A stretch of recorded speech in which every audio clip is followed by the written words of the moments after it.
Bonjour à tous, aujourd'hui c'est l'heure de la preview de la saison 2025-2026 du Paris Saint-Germain. L'entraînement reprendra le 4 août, il y aura la Super Coupe d'Europe le 13 à Udine face à Tottenham et la reprise du championnat, ce sera le 17 août à la Beaujoire face à Nantes. Et il y a une question à se poser pour la saison à venir.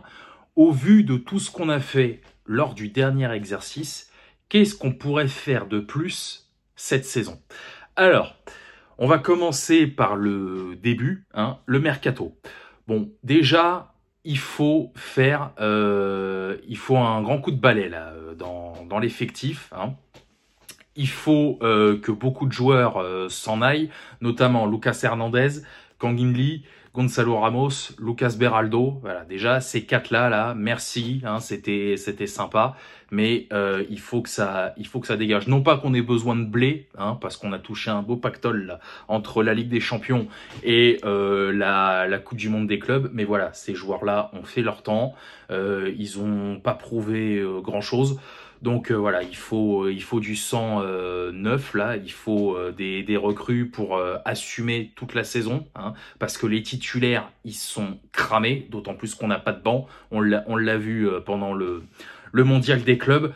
Donc voilà, si on veut tout faire jusqu'au bout, en tout cas aller le plus loin possible, surtout en Ligue des Champions, il faut, à mon sens, 2 voire 3 joueurs par ligne et aussi se pencher sur le dossier du gardien, puisque Gianluigi Donnarumma n'a toujours pas prolongé au Paris Saint-Germain. S'il part, il partira, on pourra rien y faire, mais se pencher aussi sur ce dossier-là. On a quand même, mine de rien, un peu le temps. Là, le Rouge-Tau, on en est mi-juillet. Le mercato va se terminer dans 1 mois et demi. Mais voilà, ce serait bien de s'y pencher maintenant et ne pas faire n'importe quoi. C'est-à-dire que, par exemple, le défenseur ukrainien de Bournemouth, là, 70 millions d'euros, merci, mais non merci, quoi.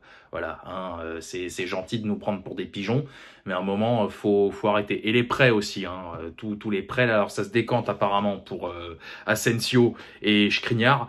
Mais voilà, Moscardo, j'ai vu qu'on allait encore le prêter. Faut qu'il bouge aussi, lui. Kolo Muani, c'est pareil, faut s'en débarrasser. Donc voilà, un grand coup de balai. Parce que cette saison, on aura un statut à assumer. Et puis, on se prépare encore, mine de rien, pour une saison marathon. Parce que en plus de la Super Coupe d'Europe dont j'ai parlé tout à l'heure, il y aura aussi le Trophée des Champions en fin d'année face à l'OM. Et la Coupe intercontinentale, pareil, aux alentours de la mi-décembre. Donc voilà, pour moi, la priorité cette saison, c'est d'aller le plus loin possible en Ligue des Champions, de terminer cette fois dans les 8. Alors, je vais pas parler de back-to-back, ça, on verra en temps voulu, mais déjà terminer dans les 8, ne pas passer cette fois par un barrage et ne pas transpirer comme on l'a fait la saison dernière. Voilà, encore une fois, on est champion d'Europe, on doit assumer.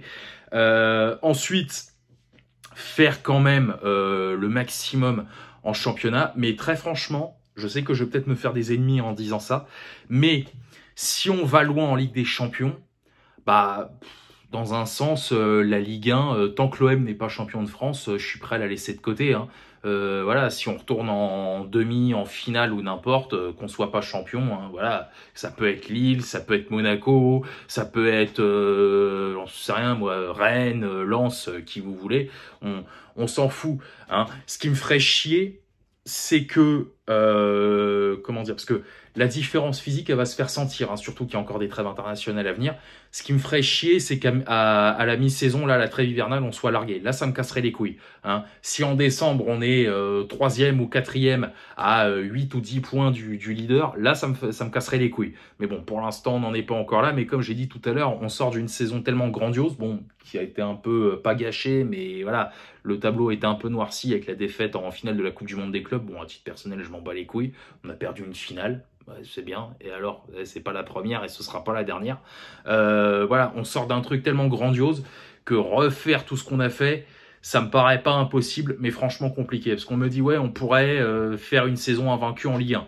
Bon, on a déjà essayé de le faire la saison dernière, ça n'a pas tenu. Et vous savez très bien que si on refait un gros parcours en Ligue des Champions, on va forcément laisser filer quelques matchs, peut-être même avant. hein, parce que ça m'étonnerait pas s'il y a peu de recrues, ça m'étonnerait pas que aux alentours de la trêve hivernale, ils aient tous un gros coup de pompe là, parce que ils sont cramés tout simplement. Voilà, ils sont morts cliniques, tous autant qu'ils sont les défenseurs, les milieux qui vous voulez, ils sont fatigués.